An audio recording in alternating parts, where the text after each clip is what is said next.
Welcome to the Fun on Purpose podcast. I am one of your hosts, Christopher Bruce, joined right alongside me, my main man, the Godfather of Fun himself, Nick Gianoulis.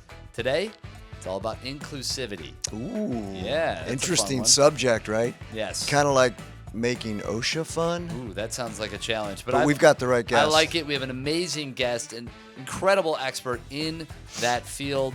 We're going to be bringing her on in just a minute. So get ready to learn about how we can make inclusivity fun, or at least figure out how it relates to one another. Nick, are you ready to do this Let's thing? do this, man. Awesome. Let's Me do it. too. This is the Fun on Purpose podcast.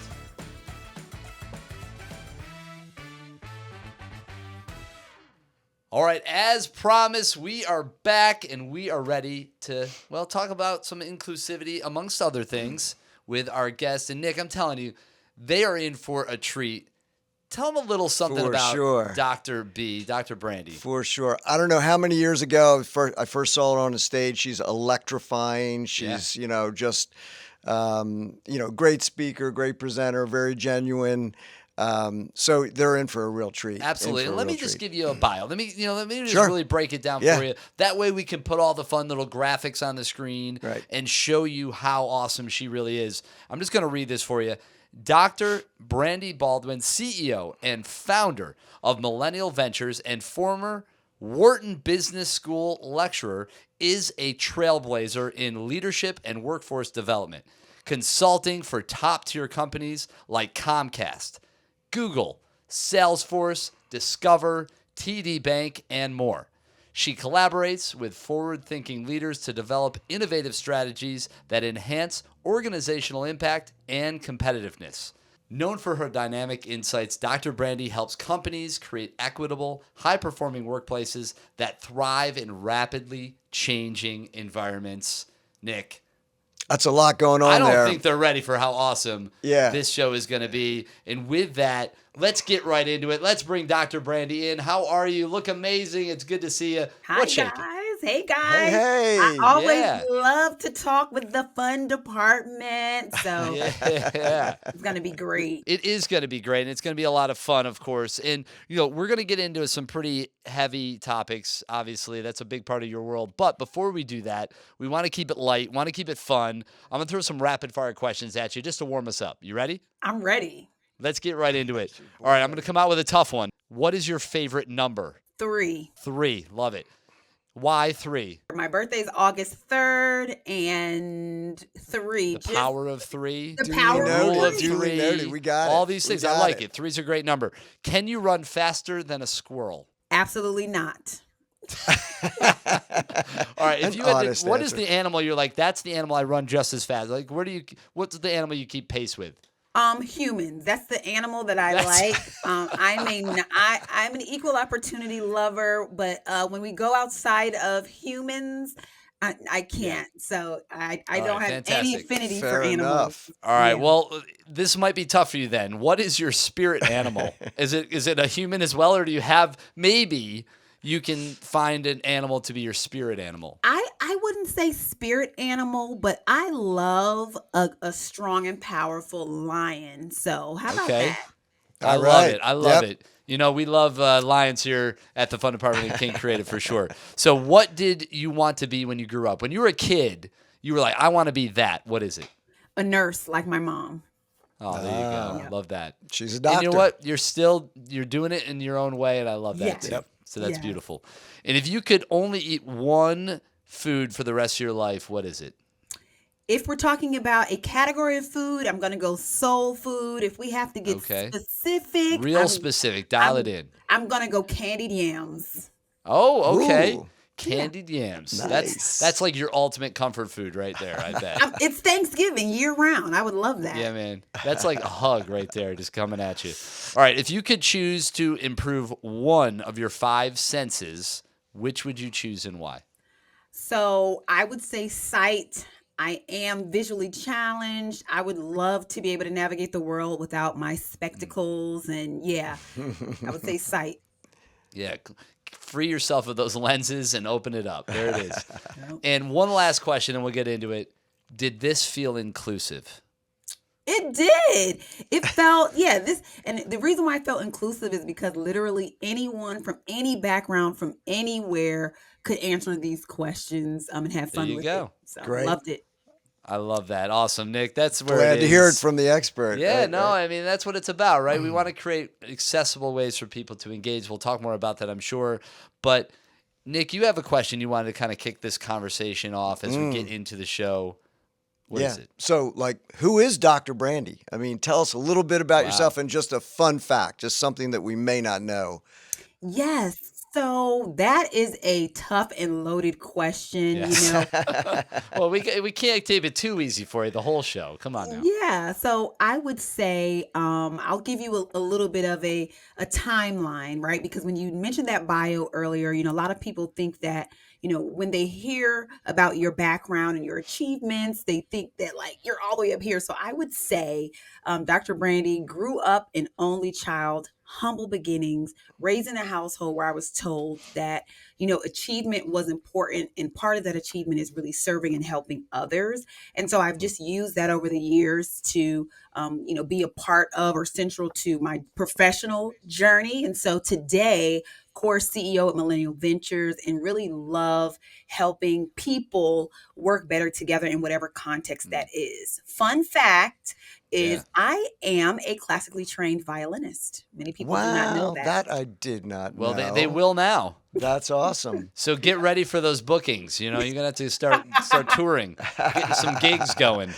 And that background makes perfect sense. I think the way you are in the world, caring person who really wants to do the right thing for other people. So that's awesome. Absolutely. So Thanks tune for that sharing. violin up, get that bowstring ready, and we're going to start playing some music. I like it. So, you also on your website, you have a tagline, which both Nick and I thought was really strong, and we wanted to talk about it. So you're taking on the enemies of our future. Tell us about that. What does that mean? Yes. So when you think about collectively where we are just in humanity, I think there are so many different areas that we're all struggling with. And particularly when we're talking about the professional, the workplace context, it's going to be our mental health, right? We want to come to work and feel well. And that's what you all do such a great job of doing in terms of transforming those company cultures. The second area is going to be that inclusivity. We want to go to work and want to feel like not only that we belong, but that we have the resources that we need to be able to do our roles and our jobs to the best of our ability. And then last but not least, I think there is a connection between our professional career and what comes before that, which is education. So at Millennial Ventures, we're really focused on how can we have a positive impact and innovate in the education sphere as students are transitioning into a brand new global workforce with AI and technology. And so for me, my platform has really transitioned into taking on those enemies of our future so that we can not only do our work, but do our work with a sound mind, feeling well, being ready for fun, and being able to perform and produce whatever we believe our purpose is on the earth. Well said, well said. And you're always like one step ahead, Dr. B. That's what I love about you, right? She's always like, she's not going to let any grass grow under her, right? She's always. Well, you got to stay active in terms of understanding the current needs. Yeah, sure. And anticipating the next ones. Right. So that you can have solutions for them when they occur. Yeah. And not just reacting to them when they happen, right? So we love your tagline. That's what it's all about. So I love that. And we started working on a project a little while back. We were gamifying DEI, right? This is one of the things that we were working on. The DEI, man, it's come through the ringer a bit, and it's under some scrutiny. So talk a little bit about why that is. And, because I think a lot of people are maybe even confused. Like, well, wait a minute. I thought we were doing this, but now what? Yeah. So, right. Let's just deal with the elephant in the room, Dr. B, right? Like, it's like, what is up? Like, what's going on with that, what's right? the deal with DEI? Yeah. It's come under such scrutiny. So I think that although diversity, equity, and inclusion has been around for decades, it came back into the forefront around 2020. And so with there being so many things happening at once. And quite frankly, it came back to the forefront in the workplace and out in society as a result of what was happening in the world. So what we found at the time was that people were rushing to, do something, do anything. And it was a bumpy ride. It was like a bumpy plane ride trying to get off of the runway and figure out what are we doing? Where are we going? And quite frankly, a lot of organizations got up and in the air without understanding where their final destination was. And so I think that when you look at the spectrum of DE&I, we saw some pretty extreme cases of kind of like going fast in the wrong direction. And then we saw some organizations and companies that were like, land the plane. Like we're not even getting off the ground. We're not doing it. We don't know what's going on. This feels like abort. Mission aborted, right? Or the check the box syndrome. There was a lot of checking the box. So let's just check the box. And they weren't doing it for the right reasons. They were doing it because they thought they had to, and then they weren't stopping to recognize what was the purpose behind it in the first place. Yes. And so one of the things that I find, myself, my role is really being a DEI insider to hold this industry accountable from the inside out, because we did have a lot of bad actors, I think, that were, maybe going into the field and having something to say and having a perspective out of their own, maybe personal background, but not understanding how to really scale diversity, equity, and inclusion in an organization. And so I'm very fair, I think, and honest with some of the missteps from DEI. And quite frankly, right now, what you're seeing is a much needed calibration. Some people are saying, you know what, there's a couple different types of DEI I'm seeing. This I don't really like. This doesn't resonate with us and our brand and our organization. This does. Let's maybe, go in that direction. So I'm kind of grateful that there's being some more thought put into DEI strategy on the corporate landscape. That's great, because obviously it's the right thing to do. That's why it's so confusing to me. Like, why wouldn't you want an inclusive environment at work or anywhere else? So, and part of it's been politicized, and it's just, it just got messy, right? It just got really messy. So if anybody can help companies navigate, through that mess, it's Dr. B. So good answer, by the way. That hot potato, like you talked about, right? It's like a hot potato, right? Well, people are leveraging. They were leveraging it for different, the wrong reasons, and they were that was part of the problem. But I think at the end of the day, we need to come together, right? We got it, because inclusivity, like you said, is a beautiful thing, right? We all want to feel like we're a part of something. We all want to be able to be in an environment where we're safe, right? And we feel confident that we can move forward, without being judged in a way that's negative. So, I mean, what are your thoughts on that? I mean, ultimately, yes. So a couple of things, when you think about, let's even take the term inclusivity that we're using. Sometimes I think that we have it in our mind that means that we're all coming to work. It's like an episode of Friends, I'll be there for you. We're like chest bumping, we're fist bumping. But guess what? There are some people that want to come to work and they don't want to talk about how their weekend was. They don't want to share about their cat and their dog and their friends and their vacation. And so I always encourage employers that we work with, and I say, what about those folks? The folks that maybe don't eat with everyone in the lunchroom, that are a little bit more private. Are they able to succeed in the organization, or are they shunned? Are they seen as standoffish? So inclusion isn't us all, getting along and we're best buddies. It's allowing employees an opportunity to show up authentically how they want to show up, as long as it's professional and respectful, and allowing people to kind of create that reality and what is important for them. And so when you think about it, there are just some of those nuances, I think, that have had an impact on how we should be looking at DEI in 2025 and beyond.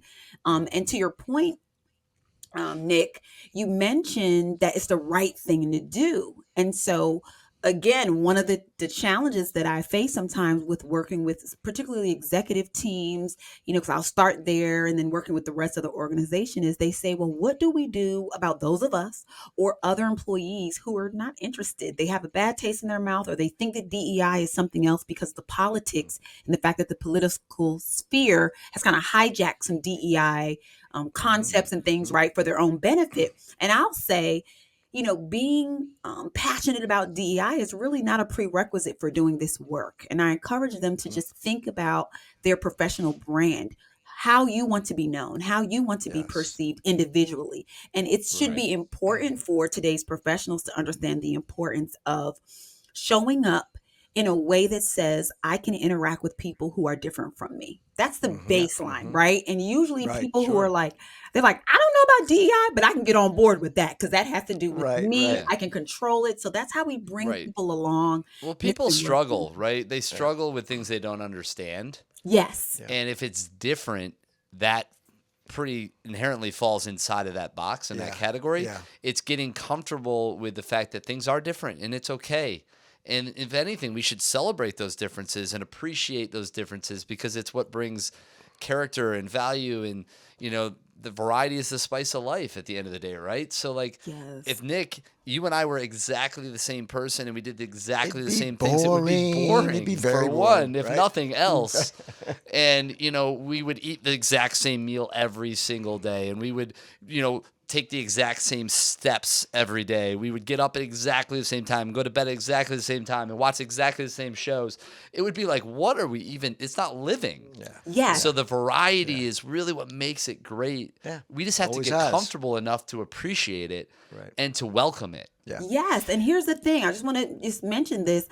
For some of the approaches that have been very real in DEI from, you know, other consultants and other experts, it's almost like they're taking the opposite approach. Ironically, they're saying we need to speak the same language. This is the new lingo. We need everyone to adopt this mindset. We need you to think that DEI is okay. You know, it's like, and it's like, well, that's actually the exact opposite of the idea of diversity of thought, diversity of being. And so we have to even be careful within this kind of space, that we don't kind of go down that road, because you're right. It's like robots. It's like carbon copies of each other. And that doesn't isn't that half the fun? So you think about generational, you know, gaps too, right? Because you've got change the way people talk. Kids, you know, start coming up with all kinds of lingo. And if that didn't happen, then they couldn't roll their eyes at grandpa and be like, come on, you know. So like that's half the fun. Right. You know, that's what it's about.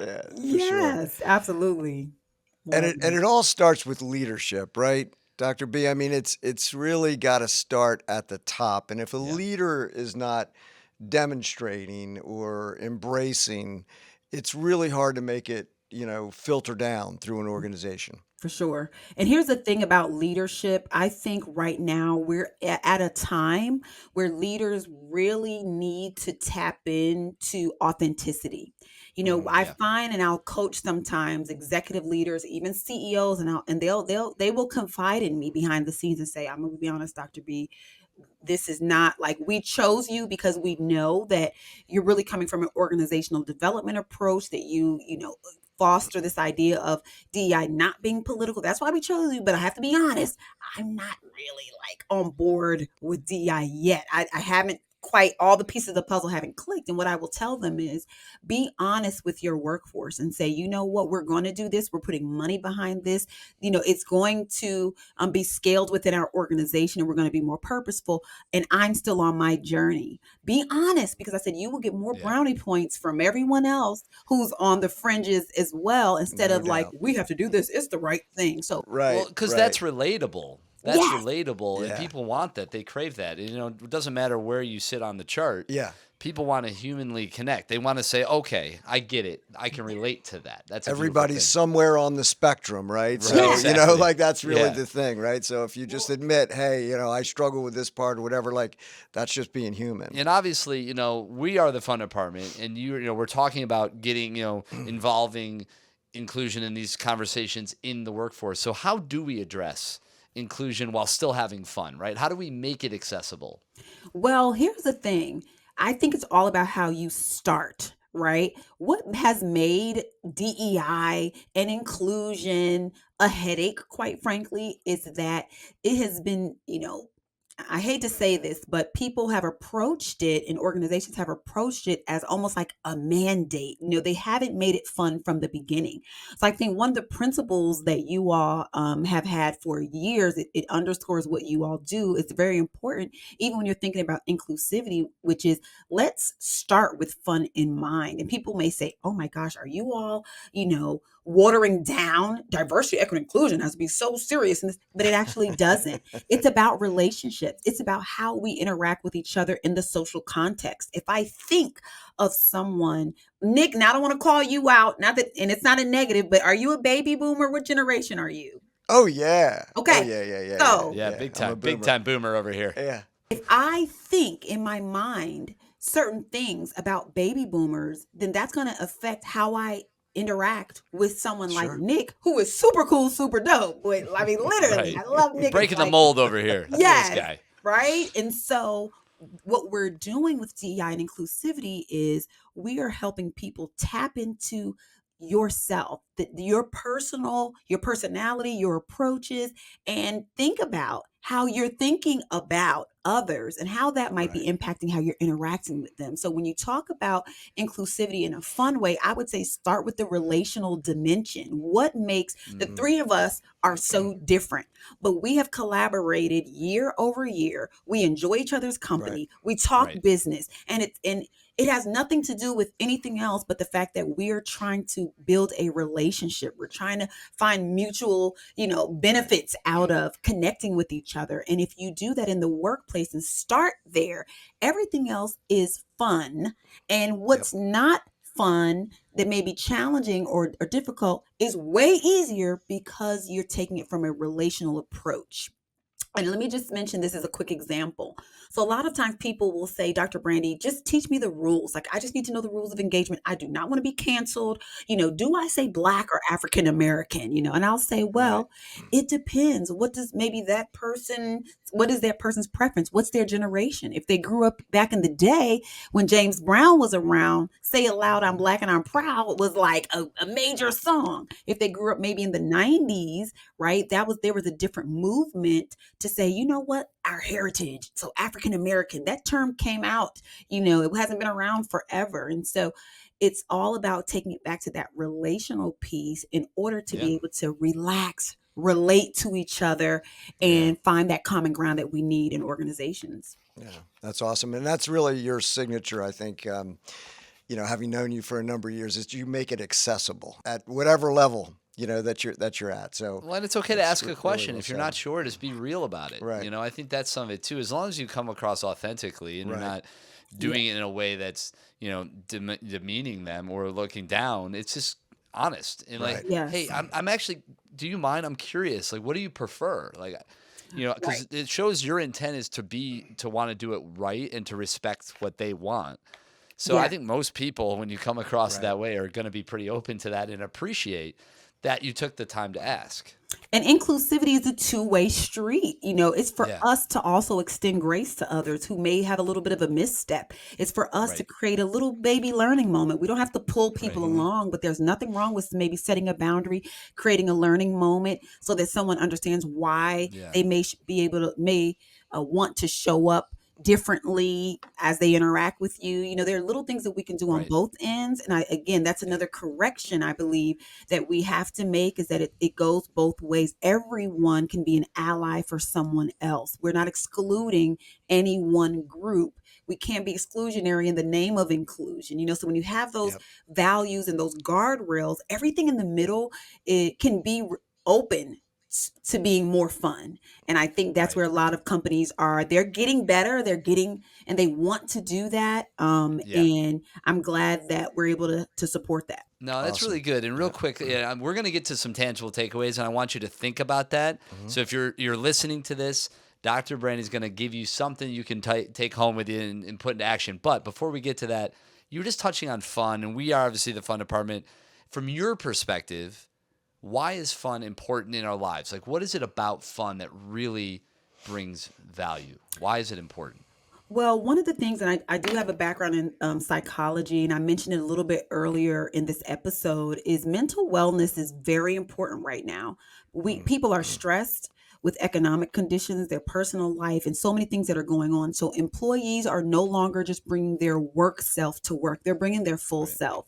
And when you think about fun, it literally is the catalyst to relaxing us, to de-stressing us, to helping us all breathe, pause, connect. And so a lot of what you all are doing really is a catalyst to that employee wellness and that mental wellness space that organizations are really going to need if they want to increase their retention, minimize their attrition, increase their engagement.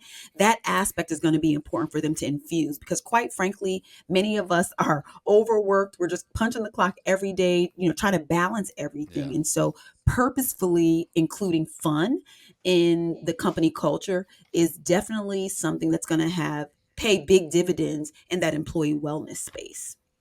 Yeah, it just made me think of a parody to Mace's Breathe Shake, so breathe, pause, connect, let it go. Breathe, pause, connect, let it go.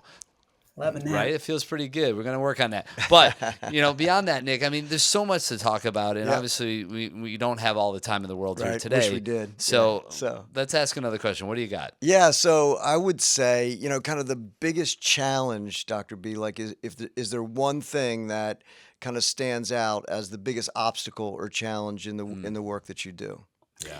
I would say, wow, that's a good one. There's so many. Let me think the biggest challenge. That's great question. You know what? I'm going to give you a couple answers, but it all is connected. It's going to be organizations just getting started, right? Just start, right? They're like, wait a minute. It's like double Dutch. I grew up playing double Dutch. It's like, just get in the rope. Just got to jump in. Just got to jump in. Get in the game.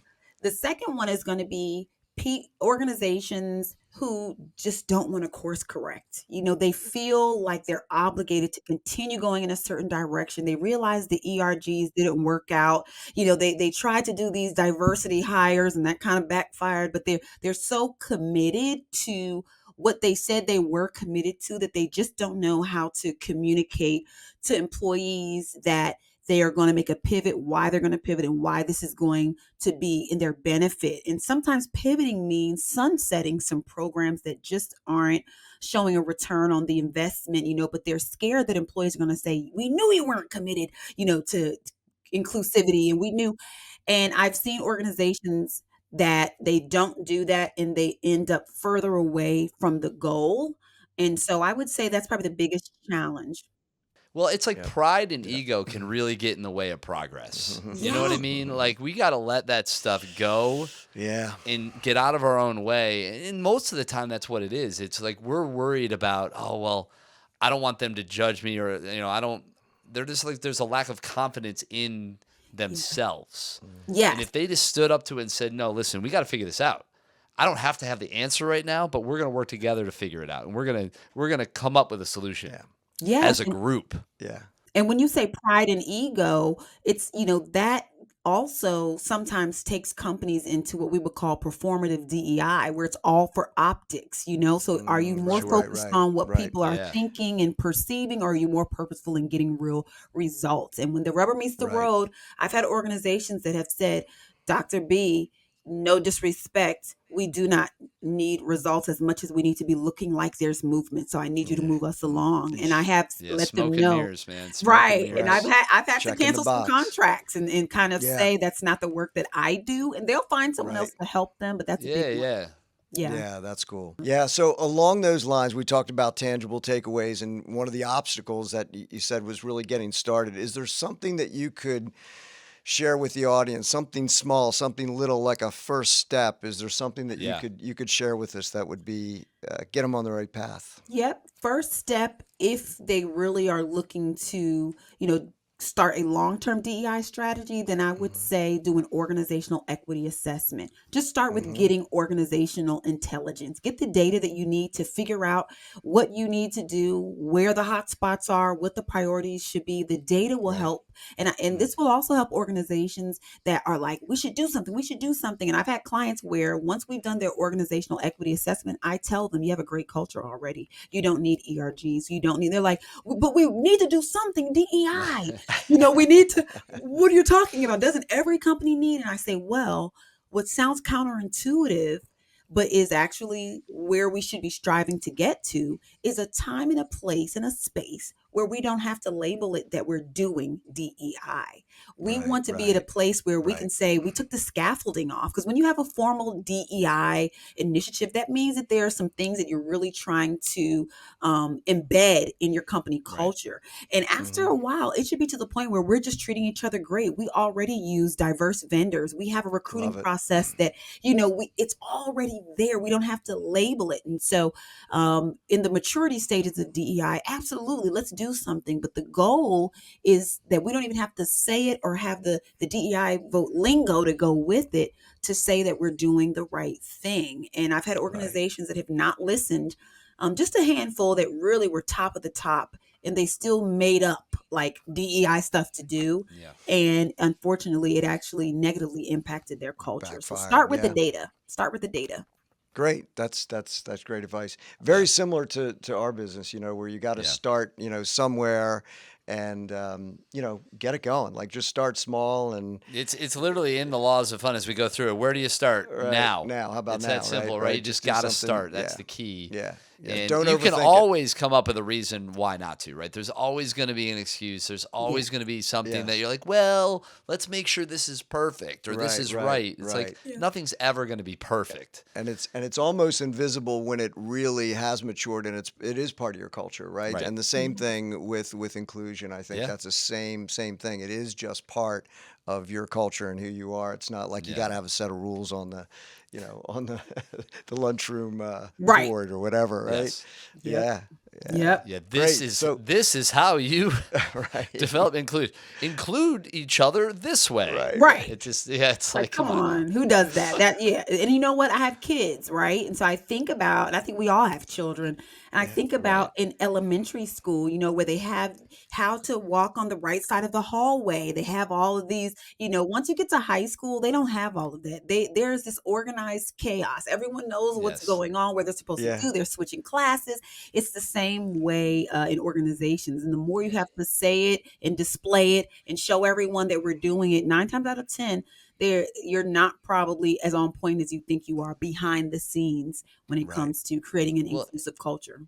And you just mentioned kids, which really brings up a really important thing is that this is a behavior that is really learned over time Oh, that no we mess question. up as adults. No Kids question. don't have They any don't of care. these No issues. filters, right? You Yep. put them all in a room and everybody's cool. Yep, It's all yep, good. It's right. fun. It's Let's interactive. play. They play. There's no questions. They Yes. may actually point out things that are different about each other, but Yeah. not in a way that's anything but just I'm curious. Yeah. Yes. And it's very Yeah, it's inquisitive awesome. and it's very natural. So why do we mess it up? Like what is the deal? Like why can't we keep that Too magic? serious. Well, let And- me tell you.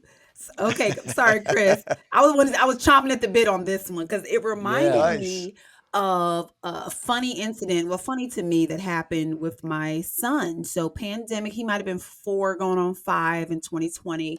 A lot of our DEI requests went up, but it was virtual, of course. So I was on and I was talking to a client or either in a training or something about this and me as a Black American and whatever I was saying. I log off and he walks out of his room and looks at me and he says, "Mommy, you're not Black, you're yellow."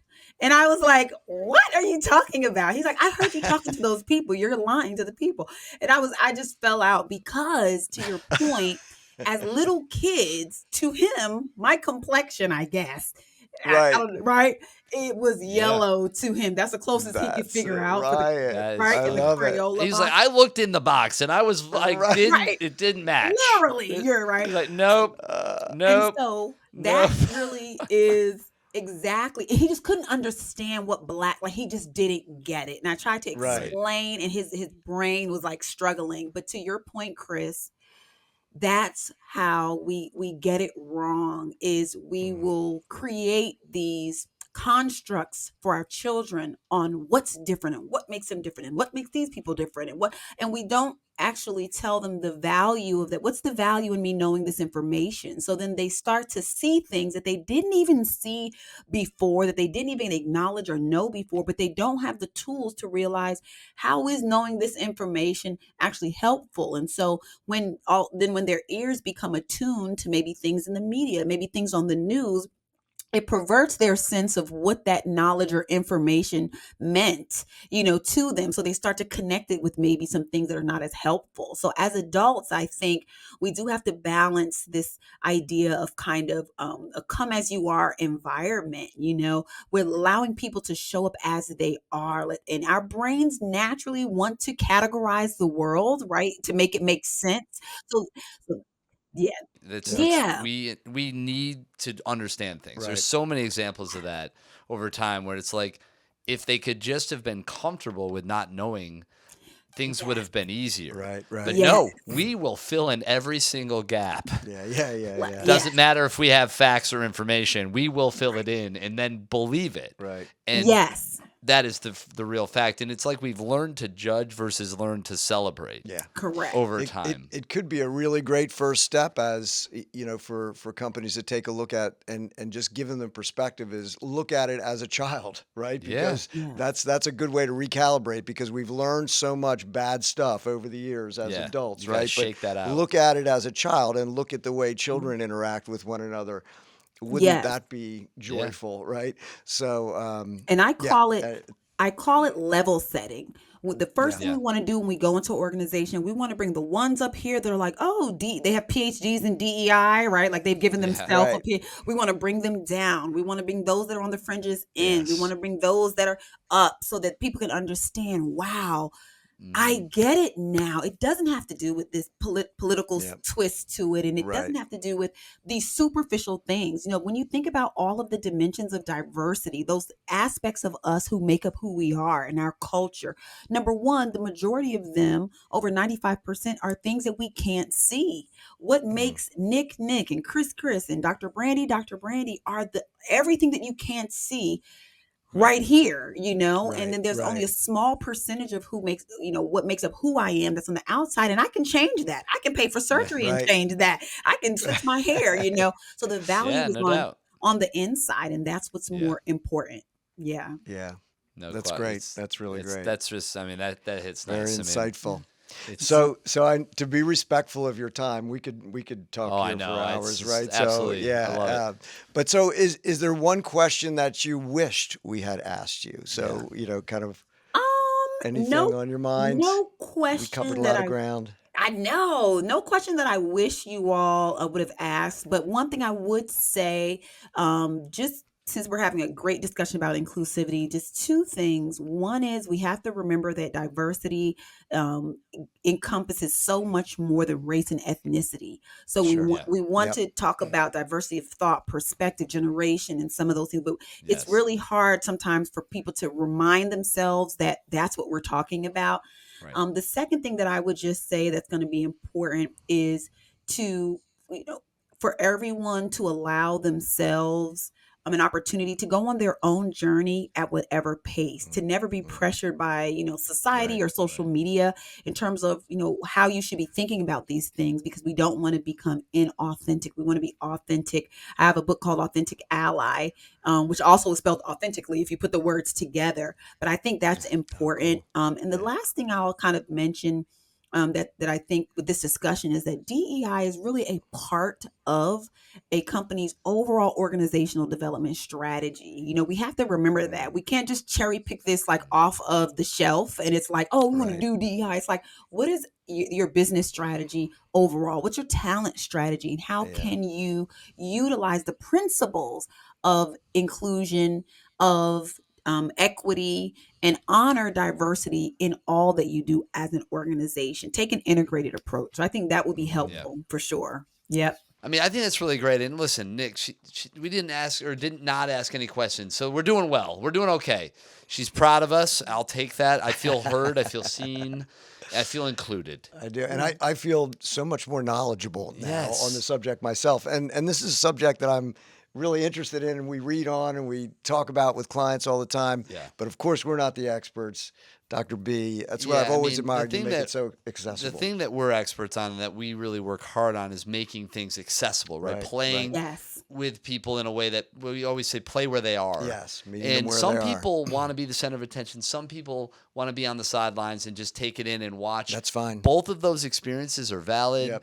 both of them are fun. They're just different, Yeah. and that's okay. And it can be a great experience as long as you give people an opportunity to be in the role that they feel comfortable in. They can excel in that role and bring value to the table. It's really is amazing. What you all do well, to one of the points that I mentioned earlier, is you don't have to do DEI, right? You don't have to force it. It's about the principles. So when you're saying, hey, some of our rules of engagement and rules for fun and what we allow when we're creating an environment for fun is that play the role that's important to you. If you want to maybe be in the background, but you're still engaged, cool. If you want to be in the foreground, those are the ways that we need to be thinking when it comes to creating an inclusive environment. And let me just say this, inclusion is a byproduct of other values and principles that are at play, right? You don't necessarily do inclusion. You create an inclusive environment when you honor people, honor their viewpoints, make adjustments. Yes, you're able to create accessibility and adaptability in making those adjustments for different people. When you do those things, the byproduct is inclusivity. So for anyone that is thinking, wow, our company culture has really struggled. We've had to do layoffs last year. We're trying to kind of get people back on track. How can we re-engage with employees? And you're maybe considering the fund department, for example. It's one of those things where that is also, you're like killing two birds with one stone. I'm not sure if we're even allowed to say that phrase anymore. I might get canceled by PETA for that. We will definitely reach out to our friends in the bird community. And we will ask them how they feel about that. And we'll get back to you on that. Right. When you do the final edit, just put the little boop. Like, what does she say? We're gonna boop two birds with one stone. Tweet. Make it sound like a curse.